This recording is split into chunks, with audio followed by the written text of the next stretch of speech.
Assalamualaikum warahmatullahi wabarakatuh. Perkenalkan, nama saya Diana Okta Syukriya. Saya dari Prodi Ilmu Komunikasi Universitas Terbuka dan UPPJJ UT Yogyakarta. Izinkan saya kali ini untuk menjawab tugas logika yang telah diberikan. Pertama, 3 macam term dalam logika dan contohnya.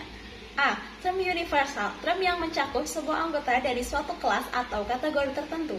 Term ini biasanya ditandai dengan kata-kata seperti semua, setiap, atau seluruh. Contohnya, semua manusia akan mati. Term manusia di sini merujuk kepada seluruh anggota kelompok manusia tanpa terkecuali.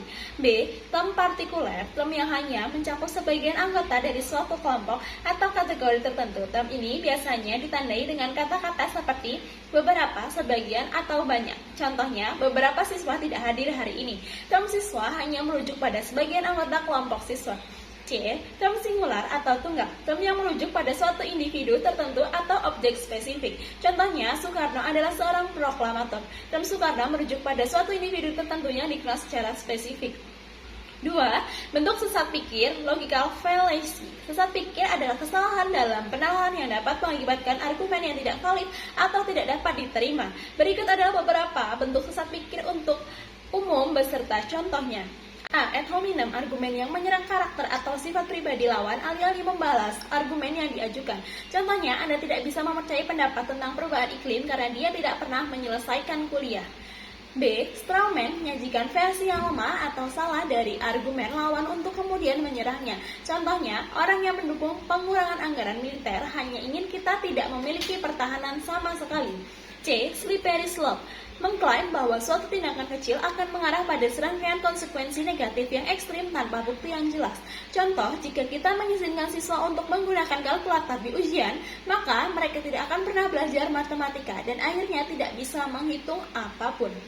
D. False dichotomy, dikotomi palsu menyajikan dua pilihan sebagai satu-satunya kemungkinan, padahal pilihan lain ada yang mungkin. Contohnya, Anda harus memilih antara mendukung kebijakan ini atau membiarkan negara kita hancur. Selanjutnya, cara menghindari kesalahan logika. A. Pahami jenis-jenis sesat pikir. Mengetahui berbagai bentuk sesat pikir dapat membantu Anda mengenali dan menghindarinya dalam argumen Anda sendiri dan saat mendengarkan argumen orang lain. B. Analisis argumen secara kritis. Selalu tanyakan pada diri Anda apakah argumen yang diajukan memiliki dasar yang kuat dan apakah ada bukti yang mendukungnya. C. Hindari emosi berlebihan. Ketika berargumen, cobalah untuk tetap tenang dan rasional. Emosi dapat mengaburkan penilaian Anda dan membuat Anda lebih rentan terhadap sesat pikir. D. Berikan bukti yang kuat. Pastikan argumen Anda didukung oleh data, fakta, dan bukti yang relevan. Ini akan memperkuat posisi Anda dan mengurangi kemungkinan terjadinya kesalahan logika. E. Bersikap terbuka terhadap pendapat lain. Mendengarkan dan mempertimbangkan argumen dari sudut pandang yang berbeda dapat membantu Anda menghindari kesalahan dalam penalaran. Demikianlah tugas logika kali ini. Terima kasih telah menonton dan mohon maaf apabila selama video terjadi banyak kesalahan penyebutan kata maupun ucapan. Saya akhiri. Wassalamualaikum warahmatullahi wabarakatuh dan sampai jumpa.